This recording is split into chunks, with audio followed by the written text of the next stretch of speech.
Ya paling kalau mau ngejiplak pun nadanya aja yang sama ya. Jadi kalau secara keseluruhan sih nggak mungkin bisa sama sih menurut saya.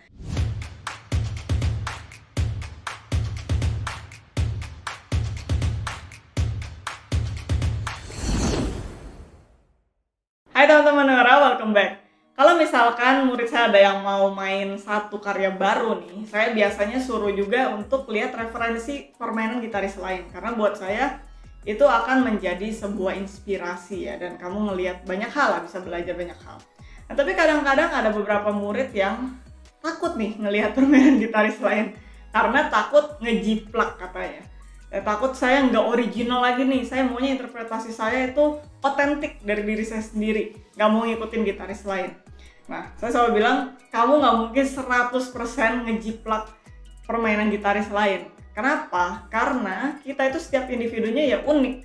Saya dan kamu pun berbeda, nggak mungkin bisa 100% sama gitu. Tekniknya pun bakalan berbeda, cara pembawaan kita pun akan berbeda, ekspresi kita pun akan berbeda. Jadi nggak mungkin bisa 100% ngejiplak permainan gitaris lain. Jadi buat teman-teman di sini yang takut kalau misalkan berasa jadi nggak otentik karena ngelihat permainan gitaris lain, jangan khawatir, nggak mungkin terjadi.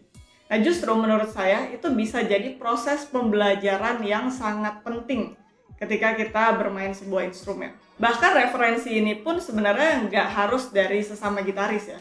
Kalau misalkan lagu kamu ini dimainkan juga oleh orkestra contohnya atau instrumen lain, itu bisa jadi inspirasi yang lain lagi.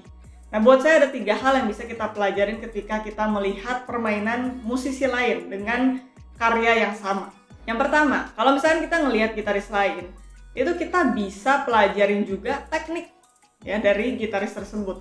Ya kalau kamu lihat beberapa gitaris, biasanya itu punya teknik yang berbeda-beda atau postur yang berbeda-beda. Kamu liatin deh, perhatiin secara detail. Cara metik, cara nekan senar, itu biasanya akan berbeda-beda. Jadi di saat itu kamu pun sebenarnya bisa menjadikannya sebagai proses pembelajaran. Kalau misalkan teknik kamu gak kuat dan kamu merasa, oh kok tangan saya kayaknya berantakan ya. Nah kamu dengan melihat gitaris lain yang jarinya lebih rapi, kamu kan jadi tahu, oh dia tuh ternyata geraknya kayak gini. Saya bisa ambil pelajaran dari situ. Jadi diambil yang bagusnya, diserap jadi proses pembelajaran. Yang kedua, dan ini yang menurut saya paling penting sih. Yang paling penting adalah kamu bisa belajar interpretasi.